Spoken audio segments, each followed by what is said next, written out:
Vamos a ir a Colosenses, capítulo 3, por favor. Un hombre realiza un viaje a un cementerio con el único propósito de visitar una lápida que se encuentra ahí. No es una tumba cualquiera. Es la de un teniente americano que muchos años antes dirigió una misión para rescatar al soldado. Después de haber perdido vidas en esta misión, el teniente le hace prometer a este soldado que haga que valga la pena todas las vidas que se perdieron para poderlo rescatar.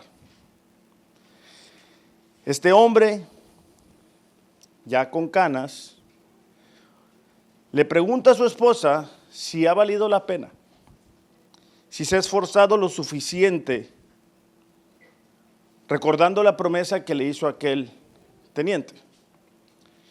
No sé cuántos de ustedes recuerdan esa escena. Es una película que se llama Rescatando al Soldado Ryan. Y cuando uno ve esa escena, hay una cierta similitud, porque se pagó un alto precio por nuestras vidas. Se pagó el precio de sangre. Dice Pedro, no se pagó ni plata ni oro para que fuéramos rescatados de nuestra vana manera de vivir, no porque éramos dignos, todo lo contrario.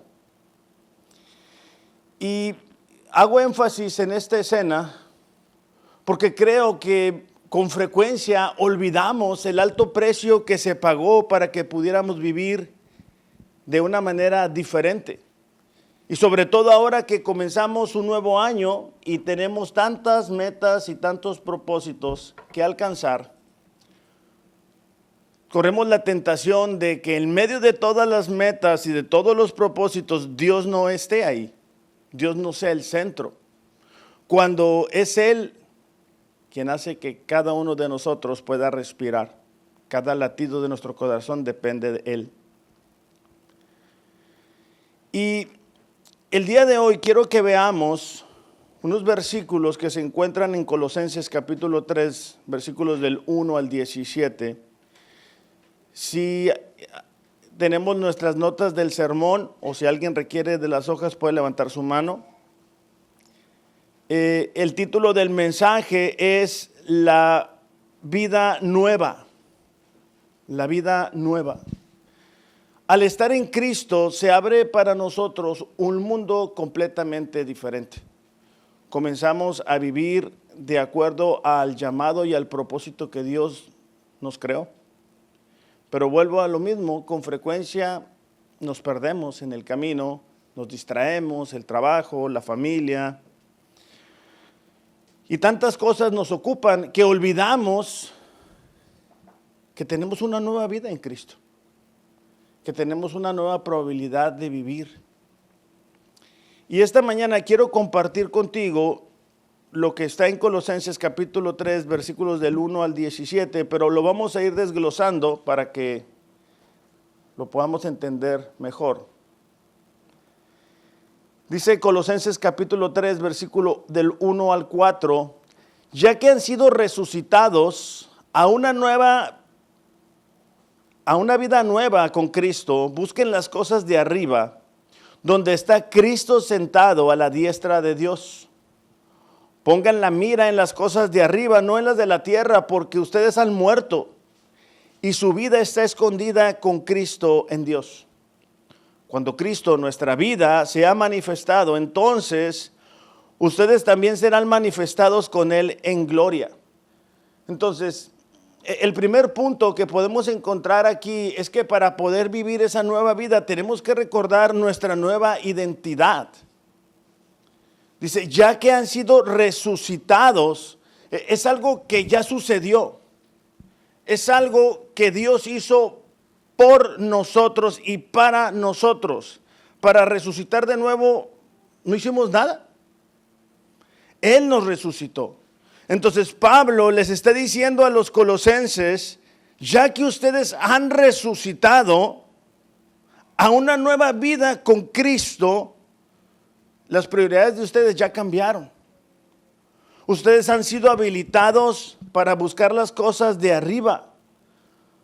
No sé cuántos de ustedes recuerden cuando no conocíamos a Dios, no buscábamos las cosas que a Dios agradaran. No ocupábamos el domingo para ir a la iglesia, ¿verdad? Yo no recuerdo haber sido un incrédulo y haber dicho, ay, el domingo voy a la iglesia. Por supuesto que no. O no recuerdo haber dicho, ¿sabes qué? Tengo que leer la Biblia. Soy un incrédulo, pero tengo que leer la Biblia. No. ¿Por qué no? Porque nosotros estábamos muertos en nuestros pecados. Por eso es que Pablo le dice a los colosenses, ustedes han sido resucitados con Cristo y ahora tienen una nueva vida. Y gracias a que tenemos una nueva vida es que podemos comenzar a buscar las cosas de arriba. Esta palabra buscar es una acción continua. Es decir, es algo que hacemos todos los días. Es algo muy similar a lo que Jesús dijo en Mateo 6:33, mas buscad primeramente el reino de Dios y su justicia y todas estas cosas os serán añadidas. Las cosas de arriba son las cosas celestiales. Es buscar la bondad, la ternura, la mansedumbre, la paciencia, la sabiduría que solamente Dios puede traernos. Es dejar de preocuparnos por el hoy, ¿verdad? Por lo que yo quiero hacer. Hace rato leíamos el pasaje donde dice, encomienda a Jehová tus caminos y Él enderezará tus veredas. Pero corremos el peligro una vez más de decir, Señor, bendice lo que ya hice y ayúdame porque ya di el paso, ¿verdad? Cuando no llevamos a Dios esos proyectos y esas cosas que queremos realizar. Entonces las cosas de arriba se refieren al reino celestial, a los valores espirituales. Y déjame lo aterrizo de una manera muy sencilla. Si tú tienes en este 2025 planes y propósitos que van a hacer que te alejes de Dios, no son parte de buscar las cosas de arriba. Si tú estás planeando algo que te va a hacer faltar los domingos, no es parte de la voluntad de Dios para tu vida. Si tú estás empezando a hacer algo y no te va a permitir leer la Biblia, no es parte de buscar las cosas de arriba.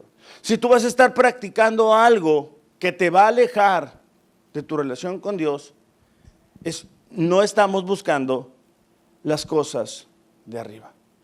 Ahora, a pesar de que al estar en Cristo somos una nueva criatura, ¿verdad? 2 Corintios 5:17 dice, el que está en Cristo, nueva criatura es, las cosas viejas pasaron, he aquí, todas son hechas nuevas.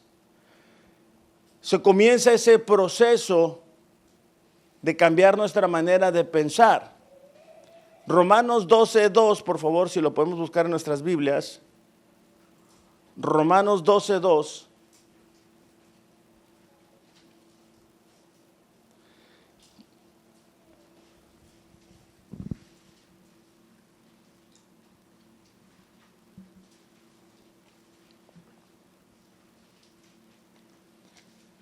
Dice, transformaos por medio de la renovación de vuestro entendimiento.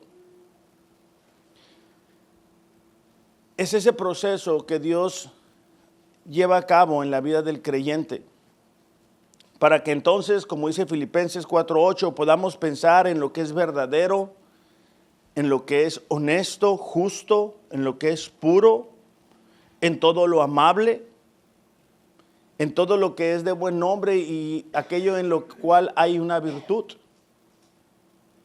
Entonces, al estar en Cristo, al haber sido resucitado, experimentamos la vida nueva. Comenzamos a buscar las cosas de arriba.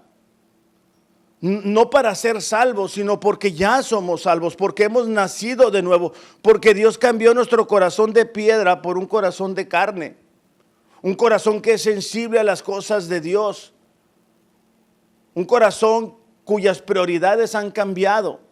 Entonces, los colosenses, al igual que nosotros, corrían el peligro, ¿verdad?, de olvidarse de su nueva naturaleza. De hecho, es interesante porque unos versículos antes, Pablo corrige las distintas enseñanzas heréticas que experimentaba esta iglesia.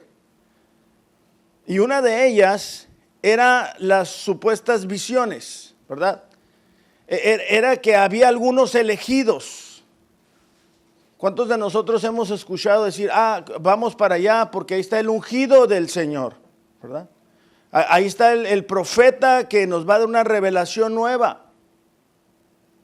Eso no es nuevo, eso es muy viejo, pero eso no es bíblico. Entonces Pablo les dice, en Cristo ustedes están completos. Él es la cabeza, Él es la imagen del Dios invisible. Y ahora ustedes que han sido resucitados por Él, pueden comenzar a buscar las cosas de arriba. Pero una vez más, corremos el peligro de que entre tantas cosas, el regreso a clases y otras cosas que nos suceden, se nos olvide cuál es nuestra naturaleza al estar en Cristo. Ahora es una oportunidad para nosotros para reflexionar, como dijo Pablo, si estamos verdaderamente en la fe. ¿Es Dios tu prioridad en esta mañana? ¿Has experimentado realmente el nuevo nacimiento? Porque si no es así, tú vas a estar intentando vivir la vida cristiana sin Cristo. Y eso es imposible. Y te vas a frustrar porque eres tú haciendo esos esfuerzos. Por eso es que la religión no funciona. Por eso es que Dios cambia el corazón de una persona y le lleva a vivir entonces acuerdo a sus mandamientos. Dice en Colosenses 3:3, porque ustedes han muerto y su vida está escondida con Cristo en Dios. ¿Cómo que morimos? Pues aquí estamos, ¿verdad?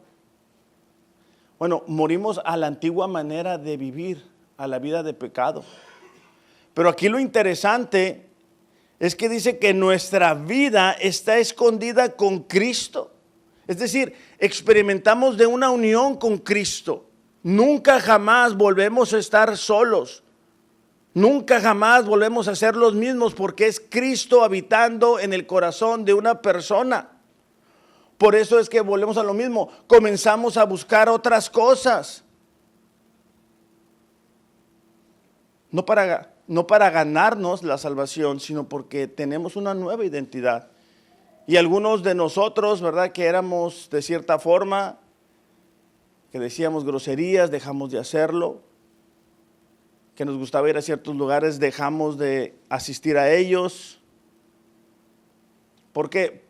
Porque pasamos de muerte a vida. Ahora, esto solamente Dios lo pudo realizar. Por eso es que en 1 Corintios, capítulo 2, versículo 14, dice, el hombre natural no percibe las cosas que son del Espíritu de Dios. Nosotros estamos rodeados de familia, de familiares, de compañeros de la escuela, de vecinos. Y cuando pasamos de muerte a vida, cuando pasamos de no conocer a Dios a ser hijos de Dios, pues seguimos trabajando, viviendo donde mismo. Y entonces nosotros les platicamos de nuestra experiencia y ellos ¿qué dicen? Eso es una locura. ¿De qué me estás hablando? ¿Ya te lavaron el coco? ¿Por qué? Porque el hombre natural no percibe esto. El hombre natural está buscando lo que puede ver. El hombre natural busca en este 2025 alcanzar sus metas, sus propósitos, aunque tenga que atropellar a quien tenga que atropellar, aunque tenga que mentir, aunque tenga que hacer tranza, no importa. El hombre natural busca su propio bien. El hombre espiritual busca las cosas de arriba. ¿Qué es lo que Dios quiere? ¿Qué es lo que Dios quiere para mí como su hijo? ¿Qué es lo que Dios quiere para mí como su hija? ¿Qué es lo que Dios me está diciendo a mí como esposo? ¿Qué es lo que Dios me está diciendo a mí como esposa? ¿Por qué? Porque queremos hacer su voluntad. Queremos vivir una vida que le agrade a Él. Dice que son para él una locura y no las puede entender porque se han de discernir espiritualmente. Cuando nosotros vamos en una dirección, pues vamos con todos, ¿verdad?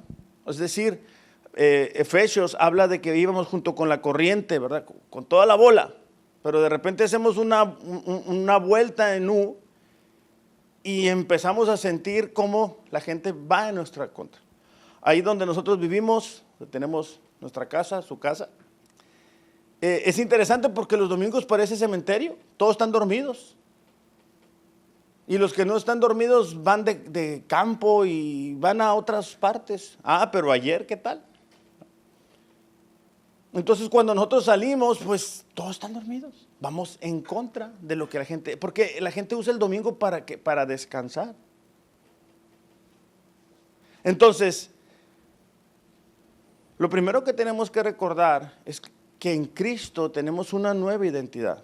Y ahí abro el paréntesis para que cada uno de nosotros se pueda autoanalizar y estar seguro de que está en Cristo. De que verdaderamente nuestras prioridades han cambiado. Y si el día de hoy alguno de nosotros dice, no, sabes que yo no estoy seguro, yo te exhorto, habla con Dios, pídele a Dios que te ayude. Número 2, lo encontramos en el versículo 5 en adelante.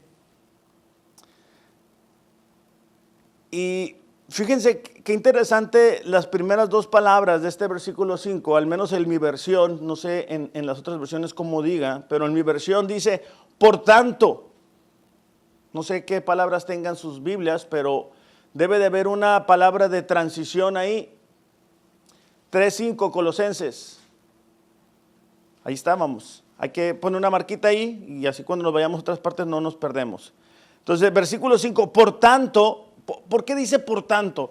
Porque Pablo dice que hemos sido resucitados en Cristo, que nuestra vida está escondida con Él, que busquemos las cosas de arriba. Entonces, gracias a esa nueva naturaleza, entonces, por tanto, como consecuencia, dice, hagan morir, y va a comenzar a enumerar una serie de pecados. Fornicación, impureza, pasiones, malos deseos, avaricia, que es la idolatría. Y es interesante porque estos pecados, hay otra lista más abajito, ahorita la vamos a leer, le hacen mucho daño a la iglesia. Hace mucho daño cuando se escucha, ¿verdad?, que un ministro cayó en pecado. Porque nuestra conducta refleja al Dios que servimos. Cada vez que hay un escándalo en una iglesia, pues el mundo lo aplaude porque quieren desacreditar a Dios. Y los colosenses no estaban exentos de ese problema y de ese peligro. Hay veces que la gente quiere tratar al pecado como si fuera una mascota, la cual saca en la noche para divertir y entretener. Y la palabra nos dice que debemos de hacer morir. El puritano Richard Baxter dice, trate al pecado como este pecado lo trata usted. No se compadezca de él, así como él no se compadece de usted. ¿Te has dado cuenta de que nuestro pecado no se compadece de nosotros? O sea, el pecado no dice, mira, pobrecito, ¿verdad? Le voy a dar chance, me cae bien. No, el pecado busca destruirnos. De hecho, Romanos 8:12 dice, por lo tanto, amados hermanos, Romanos 8:12, no están obligados a hacer lo que su naturaleza pecaminosa los incita a hacer. Pues si viven obedeciéndola, morirán. Pero si mediante el poder del Espíritu hacen morir las acciones de la naturaleza pecaminosa, vivirán. Y bueno, Pablo ha enumerado una serie de pecados. El primero de ellos es fornicación. Esto se refiere al pecado sexual. De ahí viene la palabra pornografía, que viene de porneia, y grafé, que significa escritura. Así que la pornografía es una escritura o una imagen que proyecta el pecado sexual. Algunos podamos decir, bueno, pues yo no veo nada en la televisión, pero la música que ahora se escucha a donde quiera que vamos es bastante gráfica para hacer que nuestra mente vaya e imagine cosas, ¿verdad? Después Pablo dice la impureza. Este es un término más general acerca de la inmoralidad. Va más allá de únicamente los pensamientos y de las intenciones, ¿verdad? ¿Se acuerdan cuando Jesús dijo en Mateo 5:28, yo les digo que cualquiera que mira a una mujer para codiciarla ya adulteró con ella en su corazón? Después viene el otro pecado que son pasiones y se refiere a la pasión sexual liberada en el cuerpo. Una vez más vamos a ir al libro de Romanos para ver cómo se ve este pecado.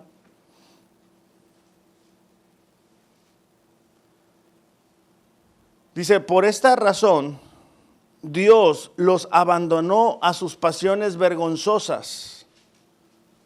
Aún las mujeres se rebelaron contra la forma natural de tener relaciones sexuales. En cambio, dieron rienda suelta al sexo unas con otras. Cualquier realidad, ¿verdad? Cualquier parecido a lo que vemos el día de hoy, es pura coincidencia. Los hombres por su parte, dicen, en lugar de tener relaciones sexuales normales con la mujer, ardieron en pasiones unos con otros. Así es ese pecado. Y el mundo, el día de hoy, lo aplaude, lo acepta, ¿verdad? No hay problema, dice el mundo, no pasa nada. Bueno, la Biblia dice otra cosa. Y sobre todo para nuestros jóvenes tienen que tener mucha atención a lo que dice la Escritura. El otro pecado son malos deseos. Y una vez más se refiere a la lujuria sexual que comienza, ¿verdad?, en la mente. Por eso es que Pablo le dice a los Corintios en la primera carta, capítulo 6, versículo 18, huyan del pecado sexual. Huir. Es interesante cómo vemos esta serie de pecados, cómo tratan tanto el tema del área sexual.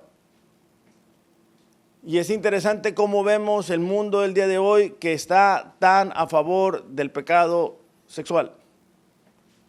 Es común escuchar, ¿verdad?, cristianos que se divorcian después de haber escondido este pecado por tiempo. Es común ya, pero no deja de estar equivocado y alejado de la voluntad de Dios. Entonces Pablo les dice, hey, ustedes deben de hacer morir eso. Deben de acabar con eso.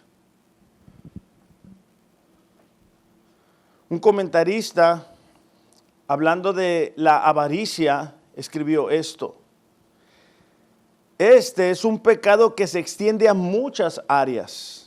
Si se trata del deseo por tener dinero, nos va a llevar a robar. Si el deseo es por tener prestigio, conduce a la ambición. Si el deseo es de tener poder, conduce a una cruel tiranía. Si es un deseo por una persona, conduce al pecado sexual. De hecho, Efesios 5:3 dice, no haya inmoralidad sexual, impureza ni avaricia entre ustedes. Tales pecados no tienen lugar en el pueblo de Dios. Entonces, estos pecados no deberían de ser parte de la vida de la iglesia, de la vida de los cristianos.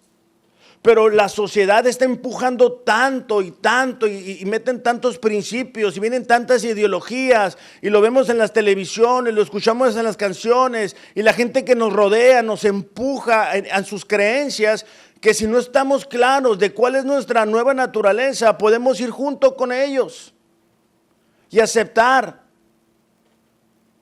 lo que ellos aceptan. Y dejar de esa forma de experimentar de todo lo que tenemos a nuestro alcance gracias a lo que Cristo hizo por nosotros al morir en esa cruz. Ahora, en el versículo 8 hay otra lista de pecados. O sea, Pablo se acabó la tinta ahí, ¿verdad? Pero es interesante que hay un paréntesis y es una especie de llave que nos va a permitir darnos cuenta por qué están mal esos pecados. Fíjate en el versículo 6, ahí en Colosenses dice, pues la ira de Dios vendrá sobre los hijos de desobediencia por causa de estas cosas. ¿Cuáles cosas? Los pecados. Entonces nos damos cuenta, ¿verdad?, que nosotros no deberíamos estar involucrados en esos pecados porque eso acarrea juicio, el juicio de Dios. El juicio de Dios va a venir sobre las personas que aceptan esos pecados. Por mucho que el mundo lo acepte, por mucho que promuevan leyes, eso sigue estando equivocado en el reino de Dios. Y entonces recordamos lo que decíamos al principio, busquemos las cosas de arriba.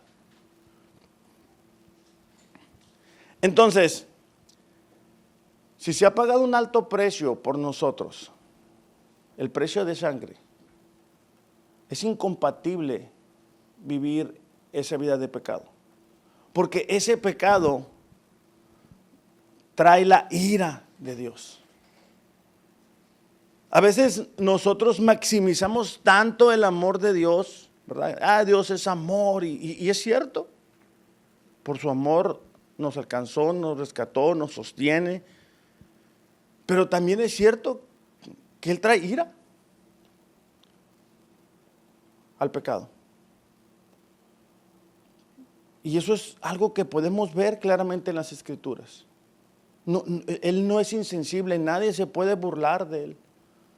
Por eso personas que se han burlado de Él quedan después expuestos.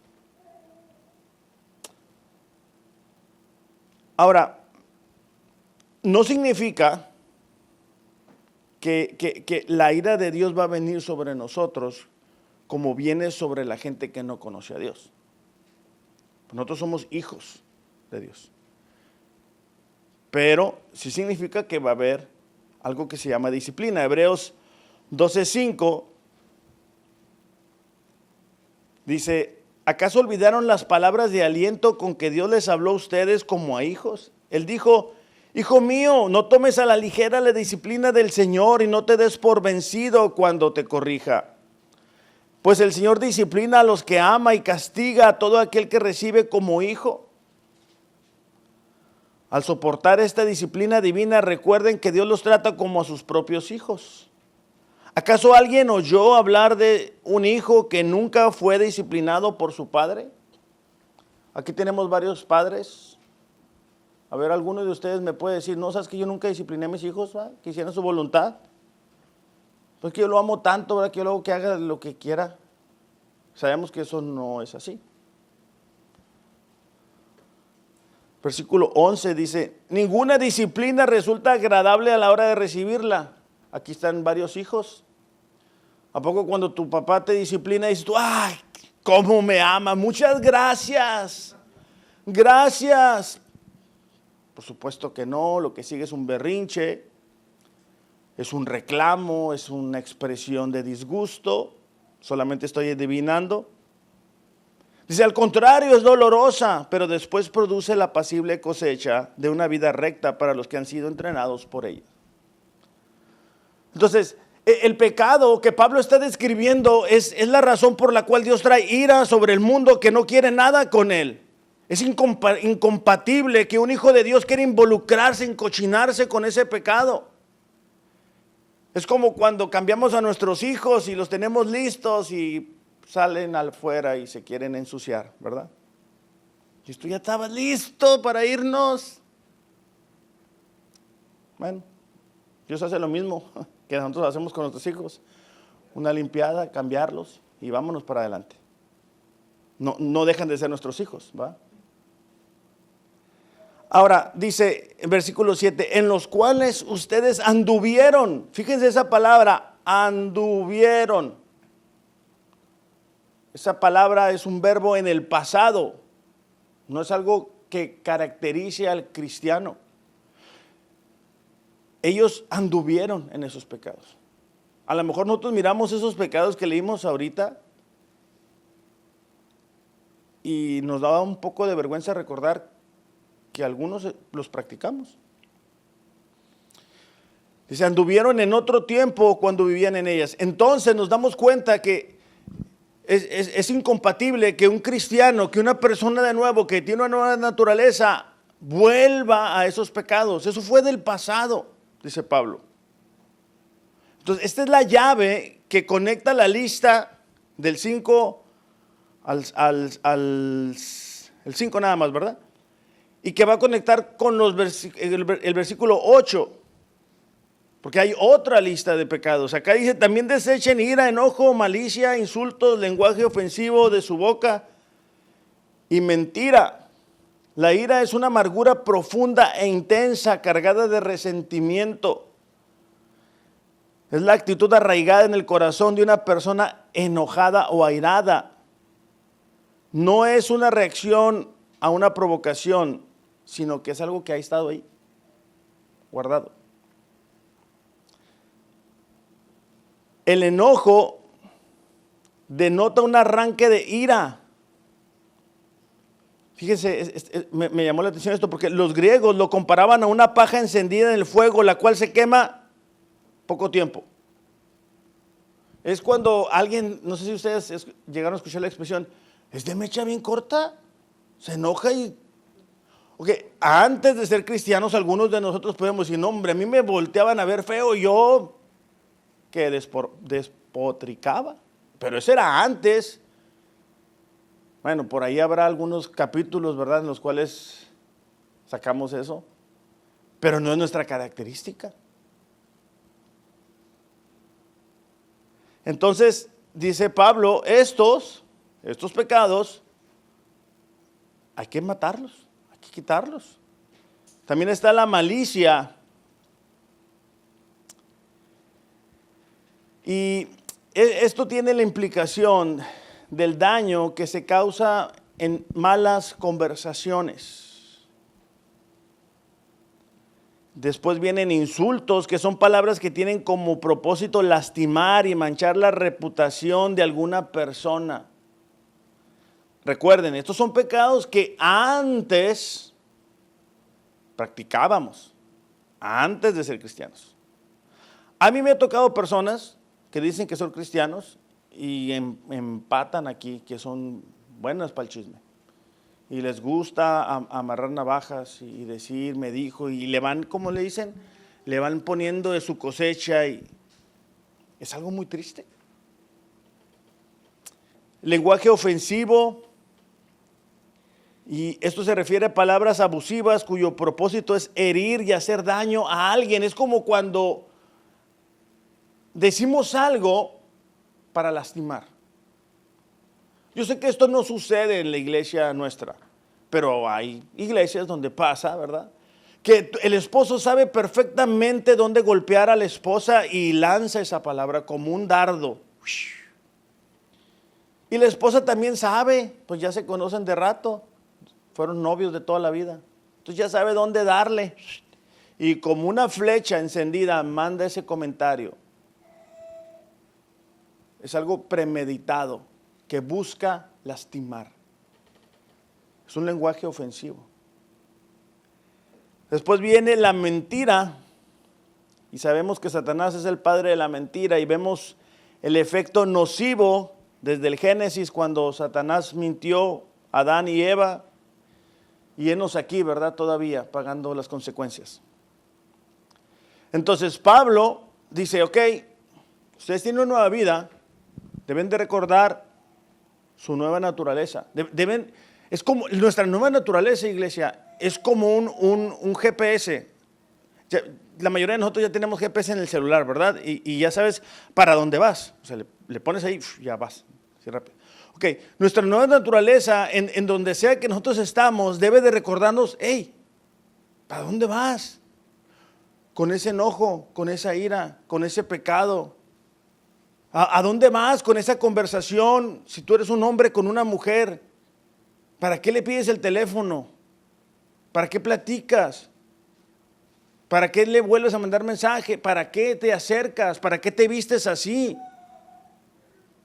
Entonces eso nos lleva de regreso a donde deberíamos de estar, nuestra nueva naturaleza.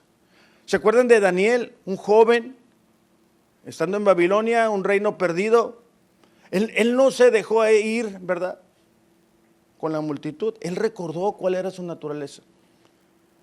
Y eso le permitió vivir en santidad en un mundo caído. Número 3, la nueva vida depende de que nosotros nos vistamos del nuevo hombre.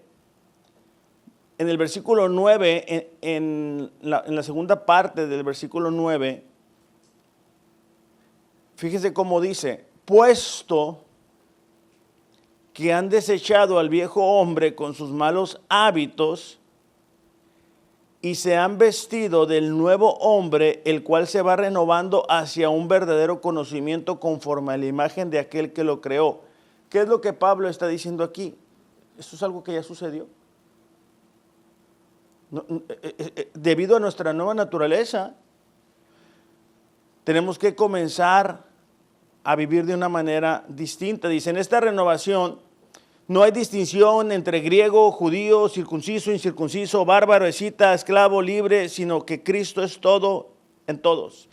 Pablo está diciendo aquí: hey, aquí no hay diferencia entre si tú eres griego, si tú eres judío. Estando en Cristo, somos una nueva criatura. Aquí no importa, ¿verdad?, de dónde naciste, cuál es el trasfondo de tu familia. Estando en Cristo, somos una nueva criatura. Entonces, versículo 12, ustedes como escogidos de Dios, santos, amados. ¿Alguna vez, a ver, déjame te digo esto, alguna vez estás viendo en el espejo y te estás arreglando y te has dicho: hey, yo soy un escogido de Dios, yo soy santo, soy amado por Dios? La mayoría de nosotros nos sentimos más como: qué mal estoy, no estoy haciendo lo suficiente, porque nos vemos con nuestros ojos, con nuestra óptica, y Dios nos ve a través de lo que Cristo hizo. Entonces Pablo dice: entonces ustedes como escogidos, Dios los escogió. Por eso es que tú piensas diferente a como la gente que nos rodea piensa, a tus vecinos, a tus hermanos, a la gente con la que tú convivías. ¿Por qué? Porque Dios te escogió. A pesar de que estábamos muertos en nuestros pecados, su gracia sobreabundó. ¿Para qué? Para que fuéramos santos, para que fuéramos apartados. Dios te vio y te agarró así y te apartó. Y eso debería de ayudarnos a vivir de una manera diferente. No para ganar el favor de Dios, sino porque ya lo recibimos en Cristo Jesús. Y entonces comienza a dar una lista, ahora sí, una lista buena, de cómo debemos de vestirnos. Y la primera es tierna compasión, y es un profundo pesar por el dolor de alguien más, que nos lleva a actuar en consecuencia. Esto no es como cuando tú vas en el carro y tú miras a una persona y dices: ah, mira, pobrecito, le das, ¿verdad? Sigues con tu plan. No, esta tierna compasión es decir: oye, ¿sabes qué? Estoy viendo esta situación, esta necesidad, y voy a actuar en consecuencia a ella. Esta es la nueva vestidura. Nos despojamos de los pecados, ¿verdad? De los pecados en el área de la inmoralidad sexual, de la mentira, de la ira, del enojo, de los arranques. Y entonces, en lugar de eso, aunque físicamente somos los mismos, por dentro Dios nos está cambiando. Lo segundo es la bondad, y es un término griego que se refiere a la gracia que penetra todo el ser de una persona y suaviza toda dureza. La virtud del hombre cuyo bien del prójimo es tan querido como el suyo propio. Es decir, tú te preocupas tanto por tu prójimo que lo mismo que tú tienes es lo que tú quieres que él tenga. Eso lo hace Dios cuando estamos en Cristo. Número 3, la humildad. Y esta es la virtud por la cual dejamos de pensar solo en nosotros. y consideramos de más valor a las personas que nos rodean.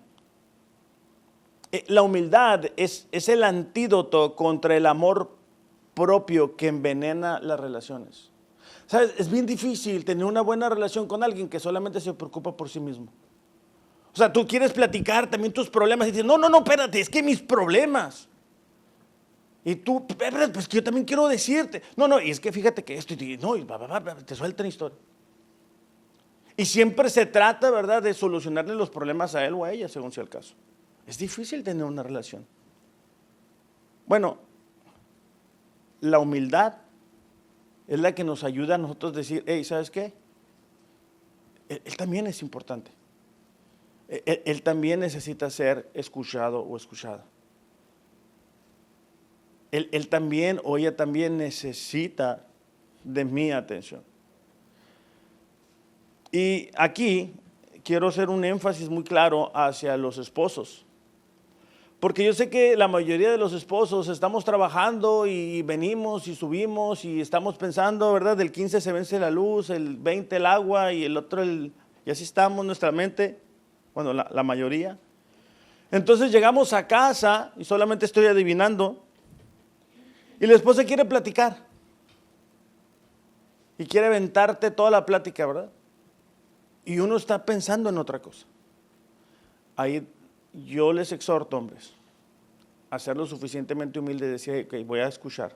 Porque nuestra computadora está diseñada para escuchar un problema para luego, ¿qué? Resolver. Sí, dime cuál es el problema. Sí, es que mi mamá me dijo. Sí, ¿cuál es el problema? ¿Cómo lo resuelvo? ¿Cuánto cuesta? Ok. Así es nuestra mente. ¿Verdad que sí? Pero ellas no quieren una solución. Ellas muchas veces nada más quieren que les escuchemos. Y para eso necesitamos humildad.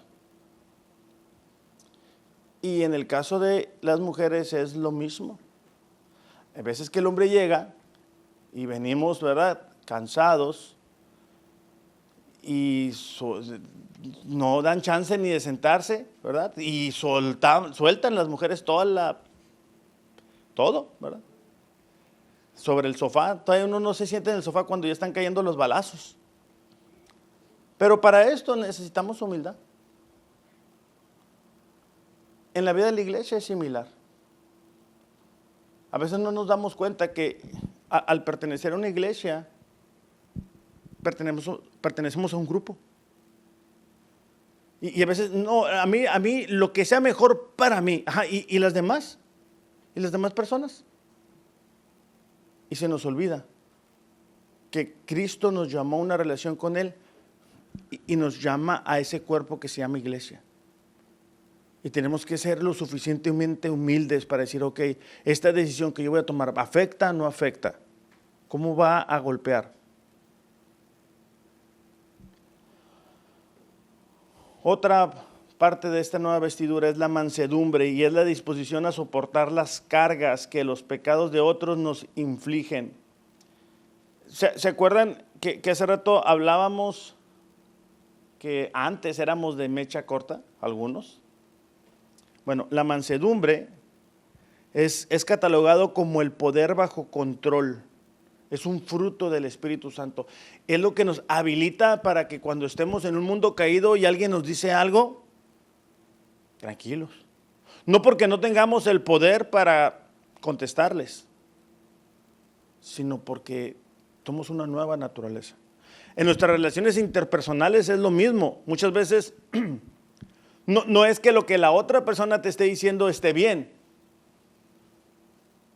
sino que la mansedumbre nos permite decir, hey, tranquilo o tranquila, ahorita que se apague, hago mi respuesta. La naturaleza pecaminosa es, me gritas, te grito, me dices, te digo, me contestas, te vuelvo a gritar. Aquí gana, ¿quién? El que grita más alto. ¿Ok? Pero bueno, ahora que estamos en Cristo, la mansedumbre es parte de nuestra nueva naturaleza y es un fruto del Espíritu Santo. La paciencia. A ver, ahora sí levanten la mano, ¿Quién se considera paciente aquí en esta iglesia? ¿Nadie?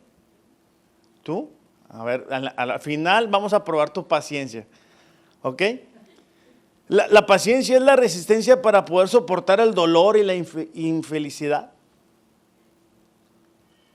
Casi la mayoría de nosotros, bueno, acabo de comprobarlo, somos impacientes.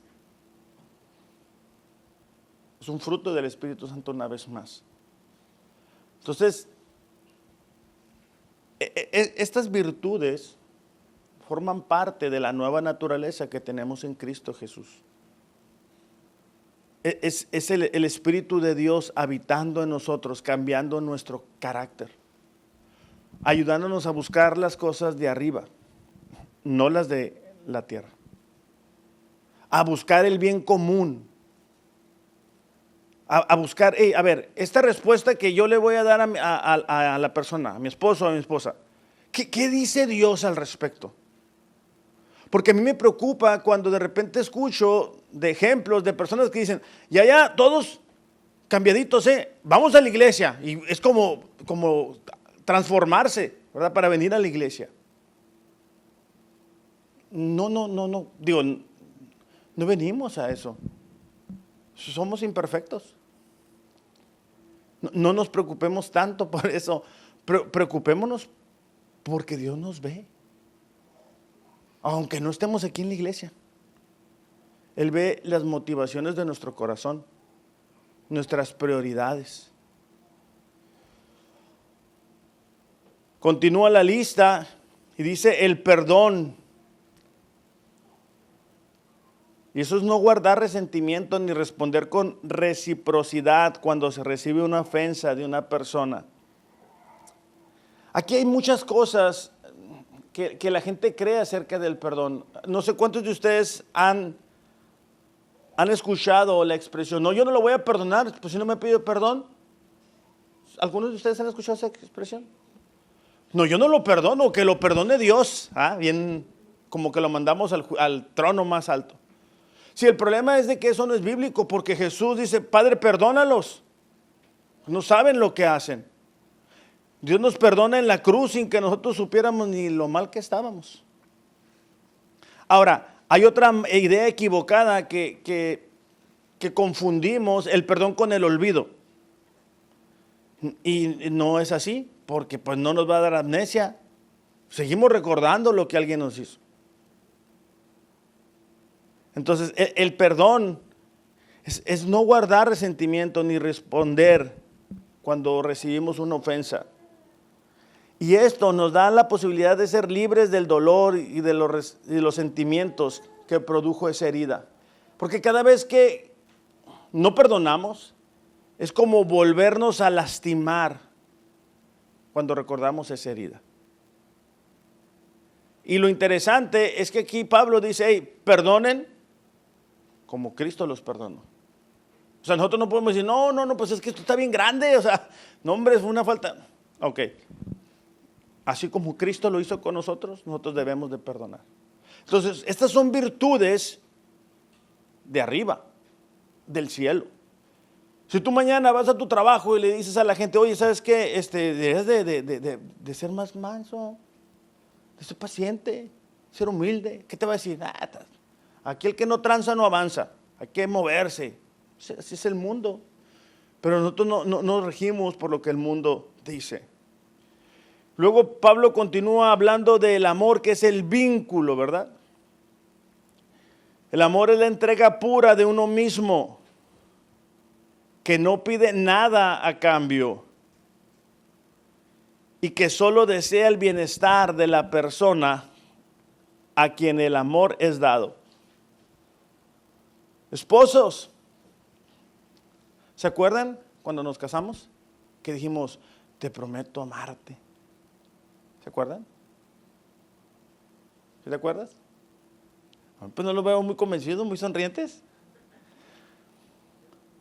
A veces se nos olvida, porque otra vez estamos ajetreados, vamos, venimos, subimos, y tenemos una responsabilidad de hablarle a la gente de Cristo que nosotros decimos, en el cual nosotros decimos creer, el cual nos hizo pasar de muerte a vida. Pero si no amamos, a la gente que nos rodea, ¿cómo nos van a identificar? Yo tuve la oportunidad de conocer a personas que si se identificaban como cristianos les costaba la vida y tenían que salir huyendo de su país. Y yo les decía, oye, ¿y para qué decías que eras cristiano? O sea, no me dijo, es que se nota. Cuando alguien ha nacido de nuevo, se nota, me dijo, yo comencé a vivir de una manera diferente. ¿Quién sabe cuántos trenes tomaban venían de Irak y de Irán para poder conseguir un asilo? Pero a mí lo que me llamó la atención y que dije, ok, en México, ¿cuántos se dieran cuenta de que somos cristianos si nosotros no dijéramos, verdad? Es decir, en tu trabajo se dieran cuenta que tú eres cristiano si no les dices. O tenemos que decir, hey, soy cristiano, porque no se nos nota. Esperemos que no sea el caso.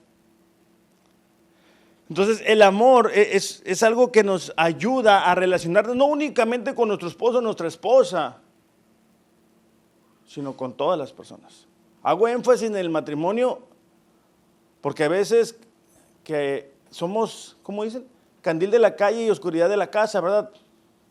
Amamos a todos afuera de la casa, pero en la casa somos otros. Y es al revés. Comenzamos en casa y después a la gente que nos rodea. Y por último, Pablo dice aquí, ¿verdad? La palabra de Cristo mora en abundancia en vosotros. ¿Cómo le hacemos para que more en abundancia? Con esto vamos a terminar. Santiago 1:21, por favor.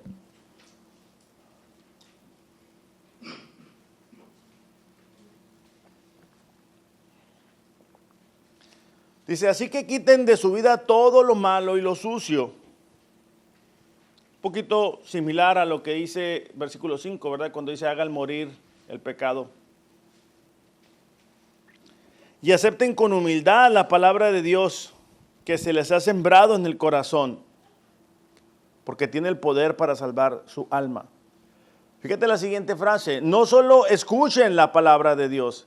Es decir, si queremos que la palabra de Dios more en abundancia en nuestros corazones, tenemos que exponernos a ella, tenemos que escucharla, tenemos que leerla. Tienen que ponerla en práctica.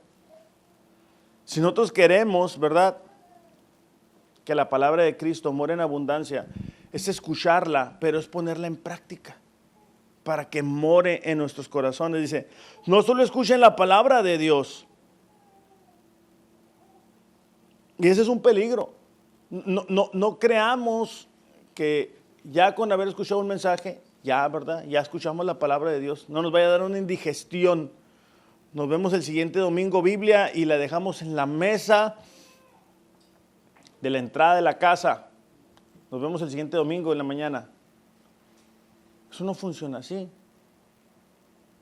Son muchos años de vivir en un esquema sin Dios. Necesitamos exponernos a la palabra de Dios, leerla. ¿Se acuerdan cuando Dios le dice a Josué, nunca se apartará de tu boca este libro de la ley, sino que de día y de noche meditarás en él, para que guardes y hagas conforme en él está escrito, para que entonces todo lo que hagas prosperes? Es meditar en la palabra de Dios. Pero ¿cómo puedo meditar en algo que yo no sé?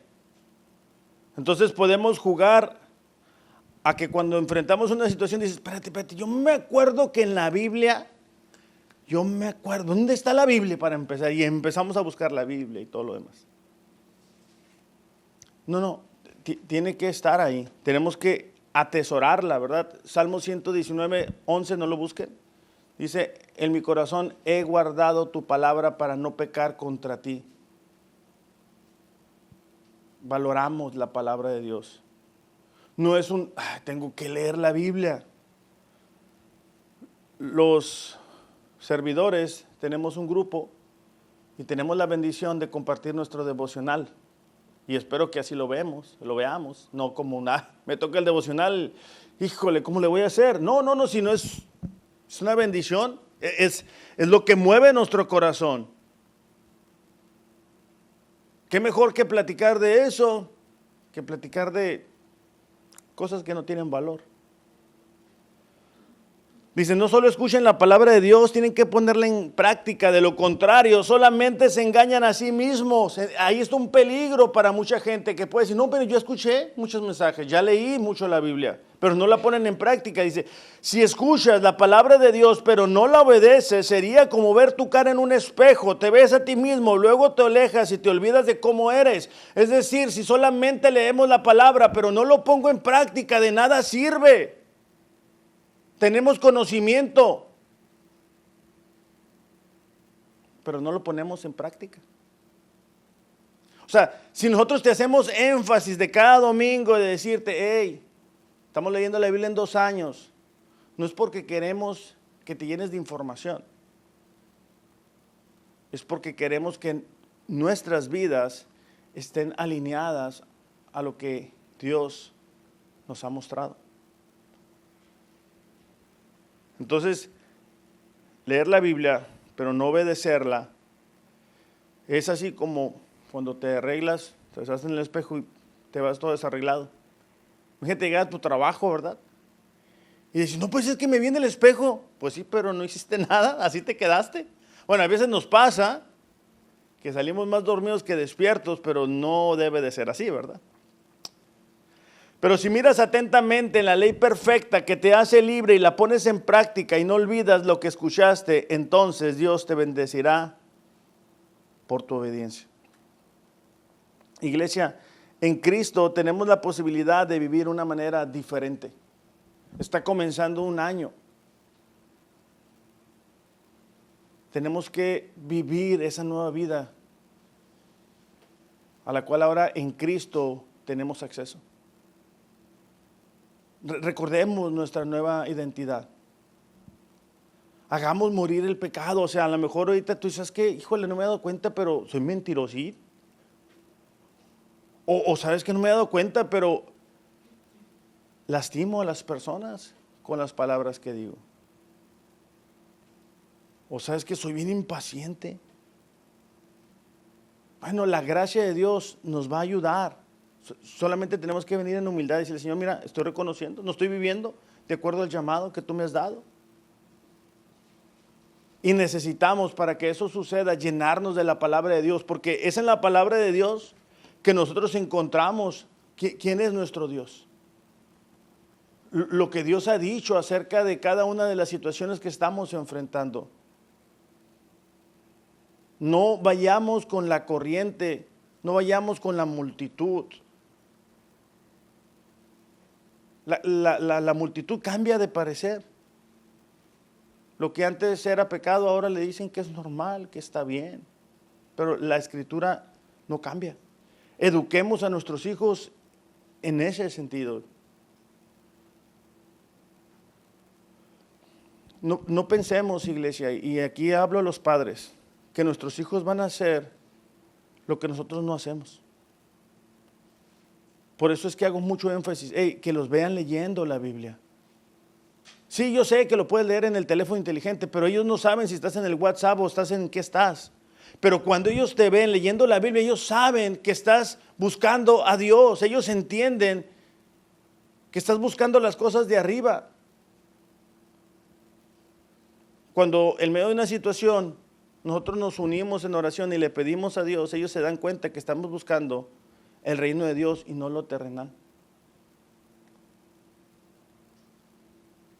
Tenemos la posibilidad una vez más de vivir una nueva vida. Está comenzando el año, sabemos que esto es un calendario humano, pero bien nos ayuda a reflexionar acerca si estamos viviendo una vida que agrada a Dios. Como decía al principio, se pagó un alto precio, el precio más alto, para que pudiéramos vivir de una manera diferente. A nuestros jóvenes les invito, les exhorto, busca a Dios ahora que eres joven. No te esperes a ser grande, porque luego sé que dicen, no, ya voy a buscar a Dios más grande. No, búscalo ahorita, para que puedas caminar en las bienaventuranzas, que no experimentes el dolor que muchos de nosotros ya que no buscamos a Dios tan jóvenes, nos tocó vivir. El mejor momento para buscar a Dios es hoy. Vamos a orar.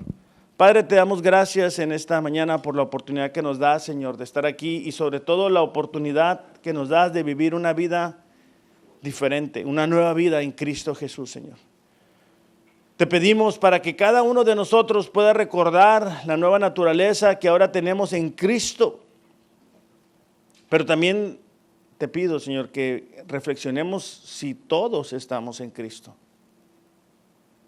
Si hay en este lugar o si hay personas que nos ven a través de las redes que no te conocen, Señor, te pedimos que tengas misericordia de ellos, Dios. Que abra sus ojos espirituales de tal manera que se den cuenta de cuánto te necesitan para que te busquen en arrepentimiento, Dios. Señor, ayúdanos a cuidar nuestro corazón y analizar si alguno de los pecados que hemos mencionado el día de hoy está en nuestros corazones, y de ser así, habilítanos, Señor, para desarraigarlo de nuestro corazón. Pero también te pedimos, Señor, que nos podamos vestir, Señor, de la mansedumbre, de la paciencia, del amor, de todas esas virtudes, Dios, que tú traes a la vida de una persona que ha nacido de nuevo. Te damos gracias en el nombre de Jesús. Amén.